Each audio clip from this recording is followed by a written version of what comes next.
Hey team, this is the third video on tactics. Just a quick recap. In the first video, we looked at the basics of where to be on the soccer field when we have a goal kick. In the second video, we decided to look at the soccer field and to think about it in terms of triangles or squares, as we've shown here, the different boxes on the soccer field. And in this video, we're going to look at how forming some sort of triangle, not a perfect one, but some sort of a triangle on the soccer field can help a team in keeping the ball and in passing and scoring. So we're going to continue with where we left off on the second video. I encourage you to watch it if you can. In the second video, you'll remember that this teammate who kicked the ball, passed it to this teammate, and once the ball got to this teammate, they started running in this direction and got in this part of this square or this triangle, which then formed a triangle as shown by this black colored line. So let's say in this case, this blue represents the soccer ball, and this green represents the opponent. What's likely to happen is, now that the ball is in this part of the soccer field, this first square, the other two opponents that I've erased here for now are probably going to move from where they were here and move in this direction. So they're probably going to come somewhere here and somewhere here as the ball is being dribbled or passed. So in this situation, what you'll notice is you're now at a point where you're 3 versus 3, right? And generally you want to outnumber your opponent in a given space so you can have easy passes or easy chances to score. So what you want to do is, once this teammate gets the ball, you want to quickly make another pass before your opponents get in this space. So most likely this teammate needs to pass to this teammate, because let's say you decided to pass to this teammate. Well, this teammate has two opponents that are coming towards them. So it's going to put pressure on your teammate to get rid of the ball right near a goalpost that's not being occupied by your teammate. So you will most likely want to pass the ball from here to this teammate, right? And like the game that I told you about, the ping pong game that we played, once you pass the ball, you want to run. So think about this. An easy way to remember is pass and run, pass and run. So as soon as you pass the ball, if the ball is near your teammate or getting close to your teammate's feet, you start running. As soon as you pass the ball, if you know the ball's going to get to your teammate, you start making the run. Now the question is, where do you run? So this player, once you've passed the ball, remember we talked about triangles, you want to form a triangle, right? So what we're going to do is two things. First of all, we're going to show where the two teammates should move. So that was the first triangle that we showed.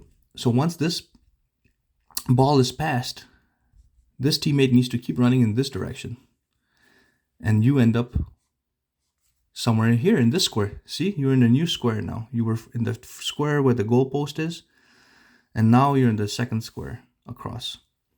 This teammate, once you make the pass, you can keep running here and what we call overlap this teammate. If you can't run that fast, that's a-okay, not a problem. What will happen then is this teammate will end up here with the ball while they're dribbling, right? Because you're going to keep dribbling and not wait in one spot.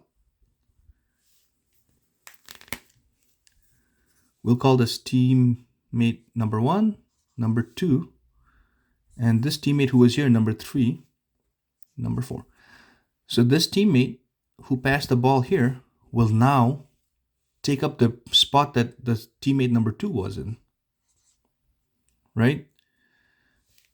Do you notice anything here? The way you guys are positioned on the field?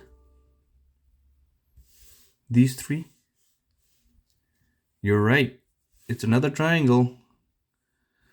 Here, let me draw that line here.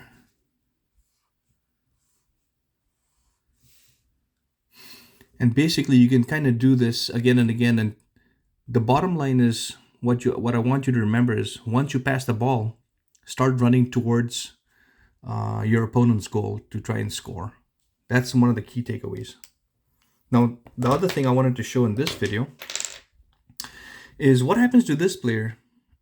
Should this teammate or opponent, but should this teammate number 4 stay here the whole time while we're playing here on the side of the field? No, you're right. They shouldn't. So we want to be involved in the game, right? And have fun. So this teammate number 4 will now move while these 3 players are passing and moving up the field in this direction, right? Towards your opponent.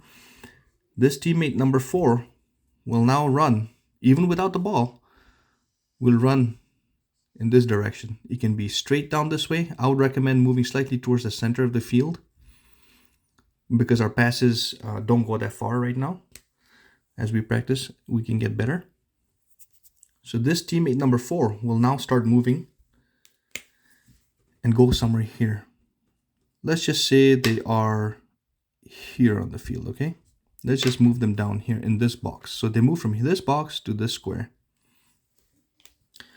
Now what that does is either this player can just kick the ball this way in this direction while teammate number 4 is running onto the ball, and you can run and try and score, right?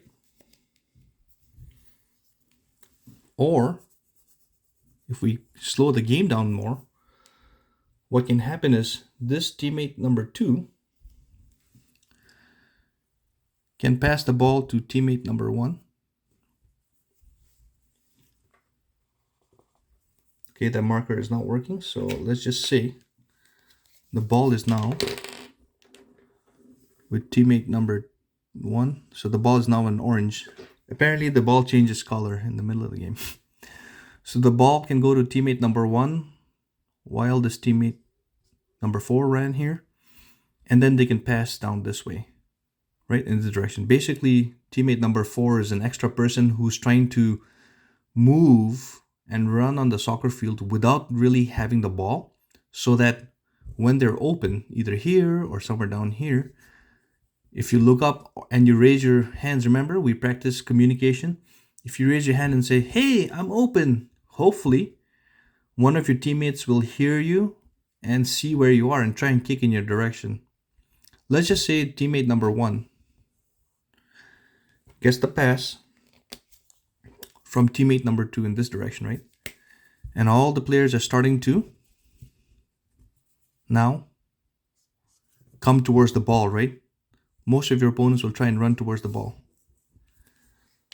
What will happen is if teammate number 1 hears you saying, "Hey, I'm open," hopefully they'll kick the ball towards you and see where your opponents are now.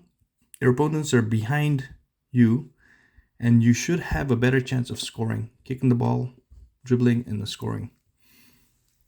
So a few key takeaways. 1, once you pass the ball, try and move. So think about it as like hot potatoes, you know, or the ping pong ball. You pass and you move, you pass and you move.